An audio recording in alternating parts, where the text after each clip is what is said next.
What's up guys, welcome back to the channel.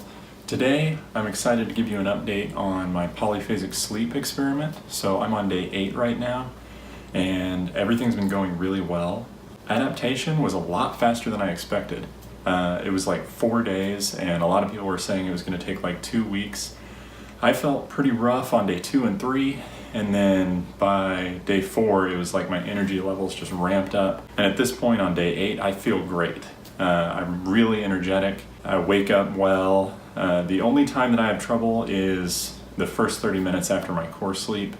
So I've really set up my schedule to attack those first 30 minutes so that I get my energy levels up quickly. So I'll put my sleep chart up so that you can see what I'm doing throughout the day. I'm sleeping 3.5 hours from 9 o'clock to 12:30 in the morning, and then I take my first nap at 5:40 to 6. I take my second nap from noon to 12:20, and then my third nap is after I get home from 5:15 to 5:35. I also put on there how my sleep schedule used to look so that you can see where I'm gaining time. So just for reference, the blue areas is when I'm at work, and the green area is family time. So that white area on the new schedule is just where the magic happens. That's where I get to do things like make these videos, I get to read books, things like that. So I do want to point out that I'm doing a couple of other things that I think that are helping with my adaptation and with how I'm handling polyphasic sleep. So the first thing is I'm on the Whole30, which is a nutritional program. I was on day 15 of it when I started polyphasic sleep. So I was pretty far into it. My energy levels had evened out, and that really helped me to adapt, I think. I actually made a video on the Whole30 yesterday, so I'll link to that so that you can check that out if you want to.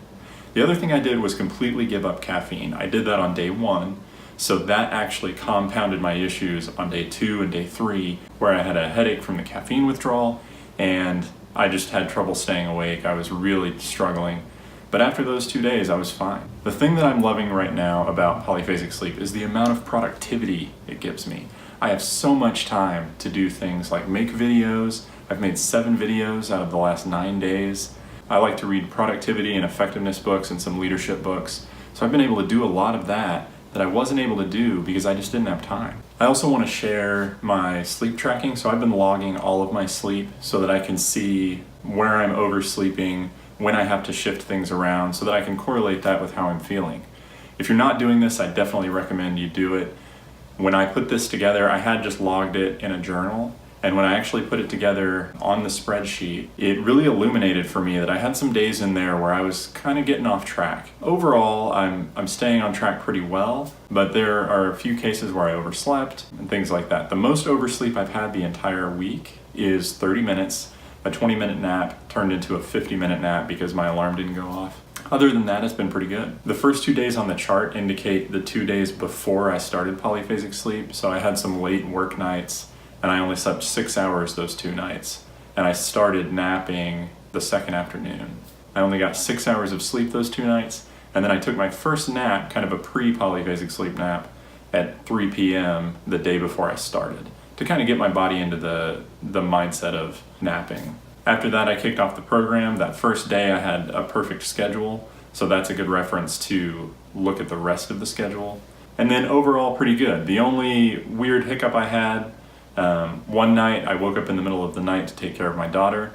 The next night, my daughter woke me up again a little bit early, and I decided to take an extra nap in between my core sleep and my first nap to make up for that time.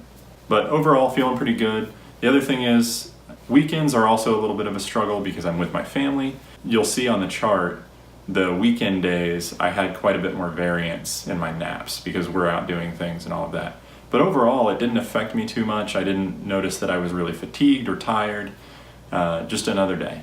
I'll talk briefly about the downsides of polyphasic sleep. One of the big ones for me is not having coffee. I love coffee.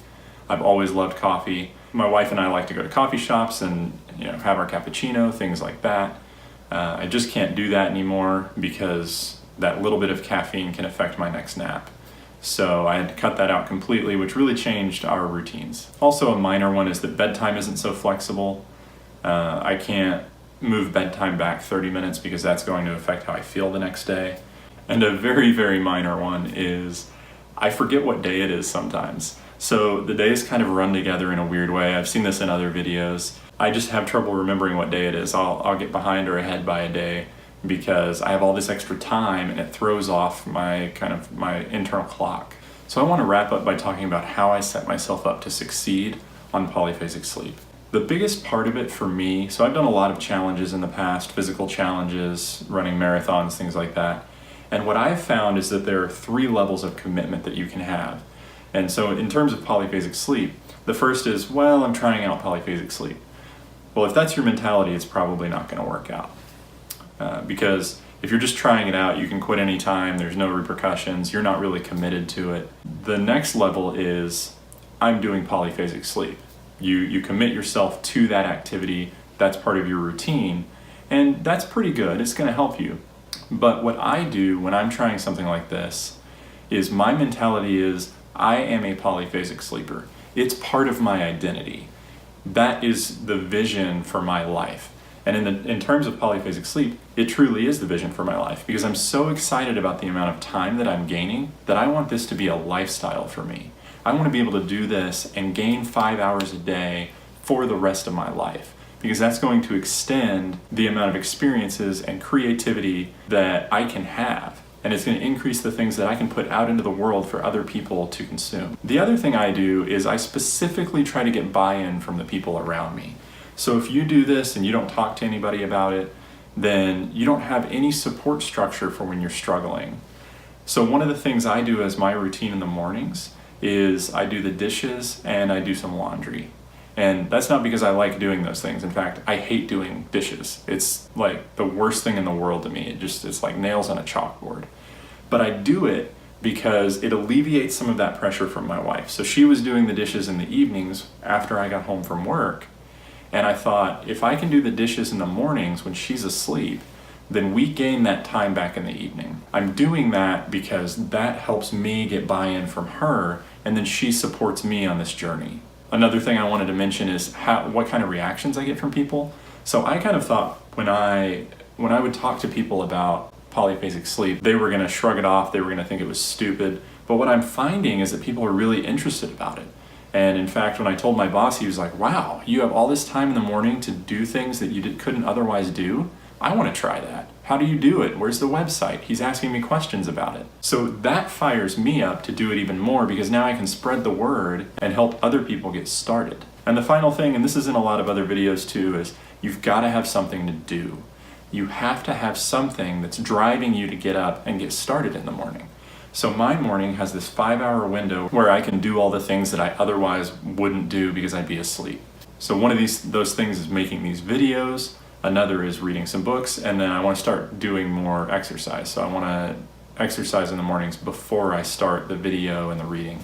I've seen on a couple of videos where they use this as a way to negate polyphasic sleep. So they say, well, if you have to keep busy and you have to have things to do, then it's not really giving you higher energy levels. Well, I find that kind of ridiculous because ultimately, if you're awake at 3 in the morning and you have nothing to do and you're bored and no one's awake with you, you're going to want to sleep, whether you're rested or not. So I don't think that's a good argument against polyphasic sleep. I think the point is, if you're going to be awake at 3 in the morning by yourself, you need to have something to do. Otherwise, all you have to do is sleep because it's the middle of the night. So that's where I'm going to wrap it up for today, guys. I hope you enjoyed this video.